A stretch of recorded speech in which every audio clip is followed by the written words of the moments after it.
If you haven't heard about it already, Super Metroid X-Fusion is a highly anticipated ROM hack for, you guessed it, Super Metroid that aims to combine Metroid Fusion with Super Metroid. As far as I could tell as well, Metaquarius, the dev behind this project, had been working on this by himself since around 2014 based on comments on some of his unlisted teaser videos. Over the many years this hack has been in development, it's garnered a lot of publicity for being the most ambitious ROM hack for not just Super Metroid, but any ROM hack ever. And my goodness, did it deliver on being ambitious. It's a complete overhaul of Super Metroid and more. You're probably not here for a history lesson though, so let's just skip to the part where I actually talk about the game. Let me just first say that I tried my best to play through this blind on hard mode. If you've looked at the download page for Super Metroid X-Fusion, you've likely seen that a lot of people were complaining about how difficult X-Fusion is. But keep in mind that many of those reviews were based on version 1.0. The version I played on, and will be basing my review on, was version 1.2. You may be wondering why I decided to play on hard mode after seeing these reviews, and the reason is a combination of seeing more recent reviews mention that the damage has since been toned down, and that I simply just like a challenge. Be warned though, this is not a spoiler-free review, so come back later if you intend on playing this blind. Although I'm not sure why you'd watch a review in the first place for a game if you do intend to play it blind. Even though I just said I like a challenge, I do mind if I feel my time is being wasted.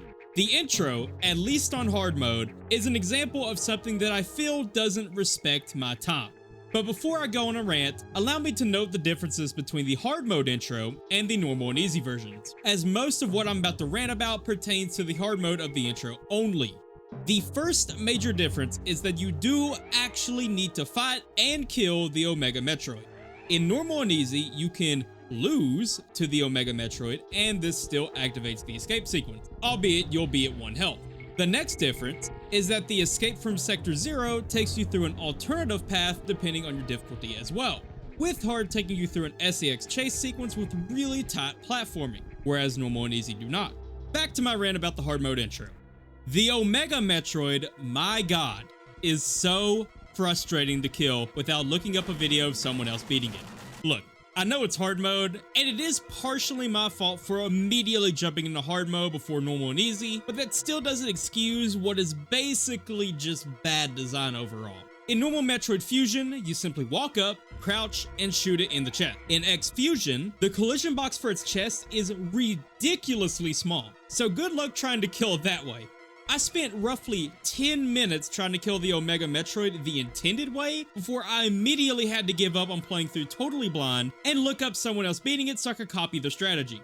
Not only that, there's a lot of RNG that determines whether you'll even beat it without taking damage to begin with, since a lot of the time, its walking animation can and will move its arms in front of its chest. Either that, or you'll just get really unlucky and it'll just walk you directly into the wall without stopping or doing any other action. This part's tedious, but with enough practice, you could beat this section every time without fail. There's not much to say about the escape afterwards, except that this part I'm showing on screen now could just be omitted in favor of immediately taking you to the next room. There's nothing inherently wrong with this little cutscene, but it does get annoying when you've watched it about 20 plus times. As for the actual escape, the platforming is difficult, but it doesn't feel ridiculous. After all, this hack is supposed to be for Super Metroid veterans, at least according to the Metroid construction page. And I did choose hard mode for a reason. Alright, you beat the Omega Metroid and you nailed the platforming during the SAX chase sequence. Now guess what? You have to fight Arachnus with the little health you have left over from the Omega Metroid fight. The icing on the cake is that there's no save at all until you clear all of this. I initially tried to avoid save states and rewind as much as possible, but after an hour of slamming my head against a wall, I just gave in and used them just to get through the damn intro. In my opinion, this problem would be easily solved by letting the player heal before fighting Arachnus like normal and easy, since I found that this boss in particular is overly unforgiving, even compared to later bosses. Mostly because you have less health, his boss arena is tiny, boss RNG on when and where he'll cover the floor with fire, and you have no items at this point to help you maneuver around his arena. There were a lot of times when it felt like I took damage that simply wasn't avoidable unless I just happened to guess what attack he was about to do. Oddly enough, this seems to be the most difficult part of X-Fusion, as mostly everything else after this was reasonable for hard difficulty. On a related note, I do find it really neat that the intro and other parts of the game is affected by your difficulty. Hard mode reduces the amount of health gained for every E-tank to 25 per, as well as the amount of power bombs and missiles gained from the respective upgrades to 1 each. You also only have 49 health to start with, rather than the traditional 99 of every other Metroid game. Hard also adds a new collectible, auxiliary power cells, you need to find in order to activate the power station of each sector. Something I'll talk about later in this review. The ending is also slightly different as well, but I'm not going to spoil that here in case someone watching this does decide to try this out after. I also appreciate that while X-Fusion is a reimagining of Metroid Fusion and borrows a lot from it, Metaquarius didn't try to reinvent the wheel with every room. The original rooms for Fusion that worked well and were fun to maneuver stayed, while some rooms were tweaked or expanded upon to fit the hack. Well, mostly. Movement in general is just really fun anyways, since it utilizes the Super Metroid engine with only slight tweaks, such as disallowing wall jumping from the same wall infinitely. High jump boots now also affect your wall jumping physics, and a second speed booster item was added as well. The timer on bombs exploding was also changed to be slightly faster too, allowing for bomb jumping underwater and a plethora of other possible silly sequence breaks. While still on the topic of navigation, however, one of X-Fusion's largest oversights is the omission of a minimap. Super Metroid, the game this ROM hack is built off of, has a minimap, and so too did Fusion. Yes, the HUD is clean looking, but I'm not alone in saying that I'd rather have a minimap than a HUD element showing which sector I'm in, as if I didn't already know. I found myself pausing a lot just to orient myself and to figure out where to go next. This really made me realize how much I took having a minimap for granted. X-Fusion is a pretty large ROM hack, and although there are a ton of shortcuts connecting each sector together, it still feels like you have to take some pretty roundabout paths to get to where you want to go because of all the broken or disabled doors and paths. It also doesn't help that the main deck doesn't act as a central hub that connects every sector together like it does in Fusion. The main deck shortcuts don't even feel like shortcuts, because by the time you get the item or kill the boss you need to even make use of them, there really isn't a reason to go back to that sector unless you plan to 100% the game. Progression in general just sort of feels all over the place, due in part to the at times confusing map layout. Sometimes it was obvious where I was meant to go next, then other times it felt like all progress came to a screeching halt. Although the original Metroid Fusion was a far more linear game, it did still have mechanics in place that helped to remedy this problem, such as the door level system that helped to subconsciously guide the player on where to go next. You might see an inaccessible red door somewhere in Sector 2, then later when you do unlock the red doors, you'll remember, hey, wasn't there a red door in Sector 2 a while back? Leading you back to it. And while X-Fusion kinda has this same thing, it's not implemented nearly as well. There are blue and yellow doors like Fusion, except yellow doors simply indicate a safe room, while blue doors indicate potentially dangerous rooms, which can be pretty confusing for anyone coming from Metroid Fusion. As for the door locking mechanism, there are a lot of gray doors around each sector with an associated terminal that unlocks them. But as far as I can tell, this seems to only open up like 1 or 2 shortcuts within their respective sectors, rather than opening up any new areas. By the way, what I'm about to talk about next pertains to hard mode only, as none of the other difficulties have power cells. One of the first major holdups I experienced was when you returned to Sector 5 with the Varia suit. There was a good 3 hours I spent wandering aimlessly around the map trying to figure out where to go, thinking I soft-locked myself by missing an activation trigger for the Sector 5 power. Little did I know, I just needed to find a power cell. I already mentioned that hard mode introduces these as a new collectible, but it's not communicated clearly at first how these work, as the first one you find is just sitting in a corner in the Sector 1 power room. When I played through, I simply picked it up because it was a shiny item in a Metroid game, and only after picking it up did I decide to try activating power without thinking much of it. It also doesn't help that some of them are hidden in some pretty hard to find spots, with the only hint you get of their location being a sound cue that sounds more like ambience than anything. Metaquarius, if you're watching this, I think a great way to fix this issue would be to essentially include a tutorial in Sector 1 for these. You can make it so that when you enter the Sector 1 power room, the door loses power, and then add an adjacent room that has the power cell hidden somewhere inside that the player has to find. Not only does this clearly communicate to the player the purpose of the power cells for those playing with their brains off, since you'll be stuck until you activate power, but it also further exposes the player to the sound cue they make while they try to find it. It probably also just wouldn't hurt to change the sound they emit anyways to something that'll better grab the player's attention, such as the Wave Beam Powerbomb combo sound from vanilla Super Metroid. Anyways, I ended up needing to Google how power worked in hard mode for X-Fusion, and it wasn't until I tried to sequence break the power cell in Sector 5 that I realized that they even made a sound, leading me to the power cell I was meant to find behind a false wall in Sector 6. Later on, I actually did get soft-locked because I used the power cell meant for Sector 6 inside Sector 2 instead. Almost immediately after I got the plasma beam, I did a little bit of exploring and came across the power room in Sector 2. So the very next power cell I found, I backtracked to insert it there, since Adam told me in a cutscene that I needed to activate the power in all sectors to progress anyways. Because of that, I needed to sequence break diffusion missiles, allowing me to open a wave beam gate in Sector 3, which I had to Google to find since it was also behind a false wall in an otherwise normal room. Luckily for me though, I had already sequence broke diffusion missiles on accident trying to figure out where to go after plasma beam. I guess technically this isn't a soft lock since I managed to get out of it, but no human being besides me would die 50 times of this SAX trying to get past it and think, yeah, this is where I'm meant to go. In my defense though, it was the only new area I had seen after an hour of wandering around some more. Let's break up some of the bad with more of the good though. By far my favorite quality of life feature that X-Fusion makes is that reserves now fill both your health and your ammo, while also regenerating themselves every 10 seconds per reserve you have. Additionally, the HUD has these squares that indicate which reserves are charged. I really like this implementation of reserves, but I did find myself relying upon them a lot, especially earlier on because of how powerful they were. Now, don't get me wrong, it's okay for them to be strong, and they should probably stay that way because this ROM hack is difficult after all, but pausing every 10 seconds to use my reserves during a boss fight is pretty immersion breaking. In fairness though, this again is more so of a hard mode issue because of the limited health pool.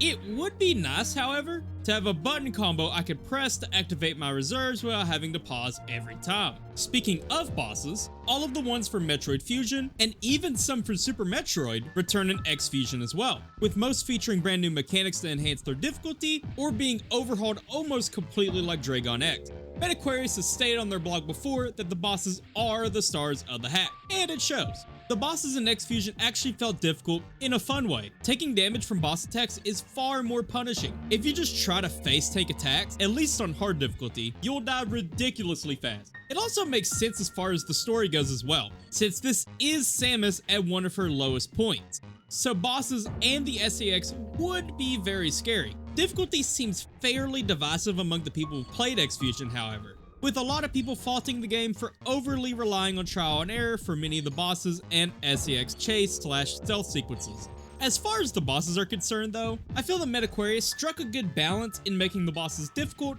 but feasible to beat damageless with enough practice. Not to make comparisons either, but you could argue bosses in Souls-likes are trial and error as well, and people still love those games. So unfortunately, this is just one of those things where you're either going to love the bosses or you're going to hate them. I do have to agree with the majority, however, that some of the SAX stealth segments do feel a little cheap. Sector 5 in particular had two that were rage bait tier, with one having off-screen missile blocks that you couldn't have known about beforehand, and the other right after you obtain power bombs that spawns in an SAX if you use them right away. As for the forced chase segment, Samus, again, is very vulnerable in Fusion, so the SAX should be threatening, but most of the time it felt like I was fighting the damn Terminator. There were times when I would enter a new room and the SAX would shoot and kill me from inside the door, or completely off screen. The SAX is also ridiculously good at tracking your position on the screen as well. There were more than a few times I would preemptively jump, expecting the SAX to shoot in my previous position, only for it to instantly aim up or screw attack into me and reduce me to atoms. If you're not on hard mode, they won't one-shot you, so it's not nearly as egregious. Both of the forced SEX chase sequences just feels miserable to go through because of how jank it feels to outmaneuver the SAX. Unlike the bosses, it felt like even if I did have a lot of practice, there would still be times where the SAX would just randomly screw attack into me or decide to aimbot onto me and send my ass back to my last save. My success during these parts felt like it was based purely on how the SAX was feeling during that particular attempt. The final topic I'm going to talk about is Sector X, which is the end of the game. This is another one of those parts where you might like it or you might hate it based on what I've heard when people talk about it. I, for one, actually enjoyed it, save for a small segment near the end I'll touch on in a bit. Sector X is basically Torian, only being accessible once you power on every power station on the BSL. And I gotta say, this has to be my favorite area as far as presentation goes. Not only is it really cool looking, but Sector X also has a unique gimmick in that about halfway through, you run into the X-infected baby Metroid, which steals almost every one of your abilities. From here on, you have to survive a gauntlet that requires you to dodge Metroids while going from room to room. The majority of people felt that this was more tedious trial and error, but I feel like the built-in checkpoints were more than fair and respected my time, since if you do mess up, it only sets you back maybe 5 seconds at most. My only real complaint for this part of the game comes from this room on screen and onwards. What a lot of people don't know, because it's not obvious at all, is that there's 2 paths you can take here. If you decide to follow the obvious and head left, you'll be met with one of the most obnoxious SAX chase sequences in the game. I probably spent about 30 minutes just trying to brute force my way through this part, with rewind mind you, before going to YouTube to see how other people could play this part. Only then did I realize you could break the wall on the right side of this room and bypass that section altogether. After that, there's another SAX chase sequence, but it's not nearly as bad or annoying as the latter one. Albeit it's not immediately clear what you should do in this room until you stumble your way into the answer. Now, I'm not a big use yellow paint to guide the player guy, but I do think that this platform should probably have a slightly different texture or color to indicate that you're supposed to stand here to get by the SAX. It is pretty unintuitive that you're supposed to actually stand still on these platforms and let the SAX go underneath you, especially since everything in the game up to this point teaches you that as soon as the SAX is on screen, it'll try to fire at you and kill you. Then comes the final boss, Metroid X. I do have to admit that I was a little underwhelmed, especially given that this is the final boss, but I thought it was pretty damn cool nonetheless. Looking at Metaquarius' blog, it seems that Metroid X was initially meant to be 2 different fights, and was likely just downsized to 1 because Metaquarius simply ran out of room in the ROM. The final SAX fight after this also feels a little underwhelming as well. The build-up was cool, but the fight itself left me wondering what could have been if not for the lack of space in the ROM. There's really not much to it. Just run under the SAX as it hops around the screen and shoot it when it lands. I did die to it the first time, but I was also just kind of overcomplicating this fight as well.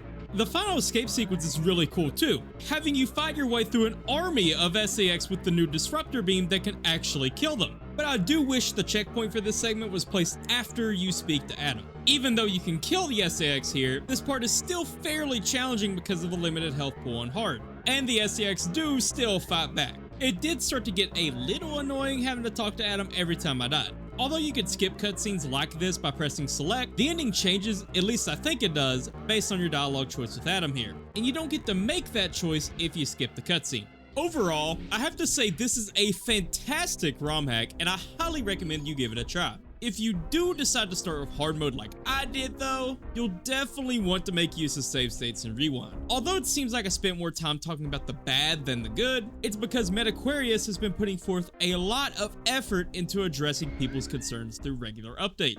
On a side note, I'm honestly really surprised how well he's been taking criticism, especially considering this has been his passion project first and foremost. If I spent over a decade working on a project I thought was awesome and couldn't wait to share with the world, only to receive the amount of backlash that X-Fusion has been receiving, I don't imagine I would take it too well. It's awesome to see Metaquarius take it on the chin and set aside his ego to make this hack the best it could possibly be. Hell, we're barely 2 weeks after the release, at least at the time of writing, and it's on version 1.2, with the version 1.3 on the way. The final thing I'd like to say is that I'm no authority on what's good or bad. That's something you should decide yourself. Believe it or not, I actually don't like reviews because most of the time it feels like the writer tries to force an opinion on the reader or watcher, rather than just conveying their experiences to the viewer. So I really hope this video doesn't come off that way. If you forced me to rate X-Fusion on a 1 to 10 scale, this hack was easily a 9 out of 10, in my opinion at least, even despite a lot of the annoyances I ran into, which I once again need to emphasize were mostly a consequence of beginning with hard mode. In conclusion, play this hack, damn it!